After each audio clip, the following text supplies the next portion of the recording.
From the first, America's life was harsh. The forests were forbidding, the Indians hostile, the weather cruel. In 1630, a New Englander complained, "If fresh meat be wanting to fill up our dish, we have carrots and pumpkins, turnips and fish. We have pumpkins at morning and pumpkins at noon. If it were not for pumpkins, we would be undone." The colonists who stayed, especially the women, were hardy of spirit, strong-willed, and staunch in the belief the Lord had sent them.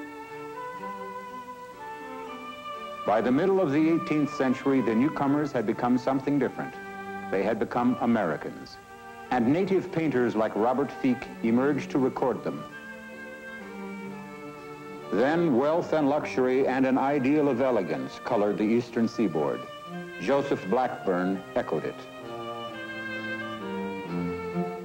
The brilliant young painter John Singleton Copley arrested the new American aristocrats in revealing moments.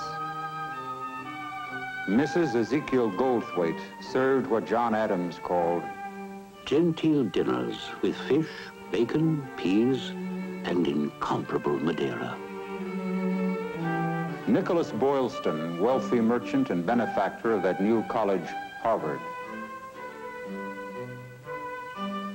The Thomas Mifflins in 1773, before he became a major general and an animating spirit in the Revolution. After 1776, there was a new pride, a new self-confidence. The painter Winthrop Chandler caught the temper of the time. There was a new belief in the dignity of the individual. In his portraits, Ralph Earl's awkward strength preserved these confident, open faces. After the War of 1812, the nation's temper turned romantic. Emerson said, "Give all to love, obey thy heart." And William Page, painting his wife, complied. In the post-Civil War world, Romanticism gave way to gentility. Brownstone houses, golden oak moldings, varnish and velvets, and Eastman Johnson.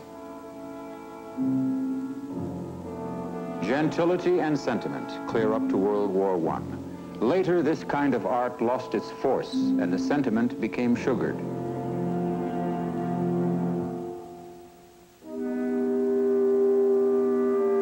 There was one earlier artist, Thomas Eakins, of whom Walt Whitman said, "He could resist the temptation to see what a thing ought to be rather than what it is." Eakins looked literally under the skin to discover what made man's body work. He looked under the skin to discover what made man's mind and soul work. Eakins was on the threshold of the modern world, but only the threshold.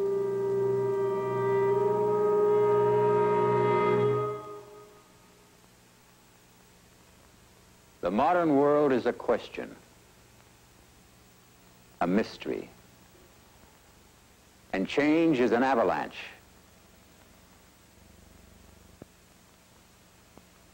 Not long ago, the world broke swiftly and radically into something entirely new. Men's lives, yours and mine, could never be the same again.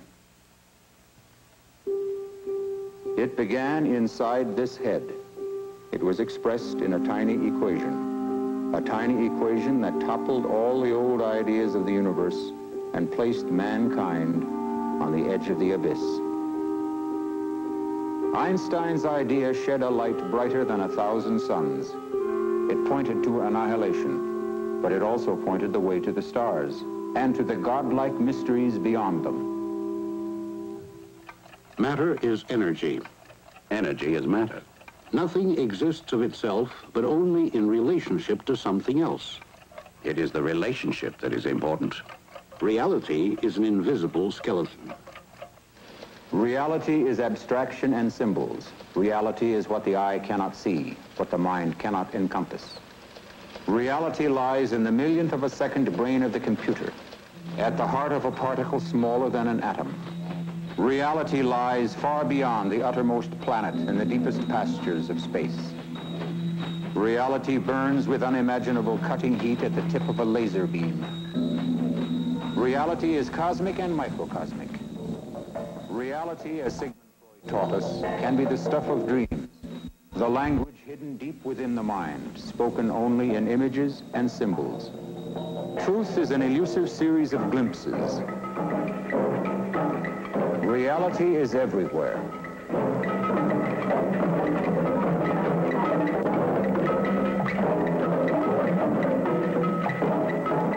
And nowhere.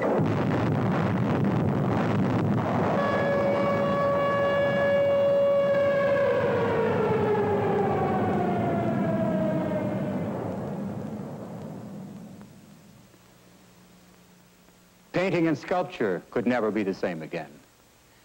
Modern artists don't try to mirror or illustrate the new complex world, but like the artists of any age, they cannot help expressing the basic assumptions of their time. They are concerned with novelty and alteration, decay and new growth, metamorphosis and ambiguities. The scientists no longer think of reality as wholly fixed in a silent, quiet moment. Neither do the artists. Each speaks of different kinds of changing relationships.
Some modern artists want to shock us into new awareness.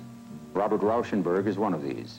He says, the artist's role is to examine what is in the world at this moment. There are materials now that are available to artists that have never been available any other time, and it's always been the responsibility of an artist to utilize these things and to respond to them. An artist can't afford to be a sentimental commentator. All these barriers have been destroyed. One doesn't know what art should be anymore. Because of that, it's an extremely exciting time for artists. Some modern artists have made wry comments about a world so complex it seems irrational. In a world of chrome newness, they look with nostalgia at the junk and the discards. Some artists like George Segal see the human spirit eternally imprisoned, frozen forever in a silent moment. And some like Marisol struggle with the search for identity. Many painters like Andy Warhol decry the pressures that transform an individual into a mere symbol. They see in the loss of human dignity, stripped, exposed to a nation's eyes, the human image made into a rubber stamp. Warhol sees the whole world pre-packaged. To him and others, man is a thing among the things he makes. For some artists, like Robert Indiana, the words describing basic drives and emotions are legitimate playthings of color and shapes. These artists are seekers, explorers, experimenters, uncomfortable men, searching for new ways to express the complexities of our time. But some very few artists still find a means of personal expression in the traditional and the familiar. Such a painter is Andrew Wyeth. Everything that I paint are true experiences that have actually happened to me. I may paint them from memory finally, but they've always started with a very definite emotional reaction from an object, whether it's some man walking by or Christina crawling up the field. To me, the whole reason for painting is a personal expression. And to get a personal warmth, one expresses the thing that's closest to him. Those are things that I've actually lived with. And also the feeling of memory, of the timelessness of the object. The fact that a person is going to pass, die, disappear, and yet their memory is still floating over the fields or here in Maine.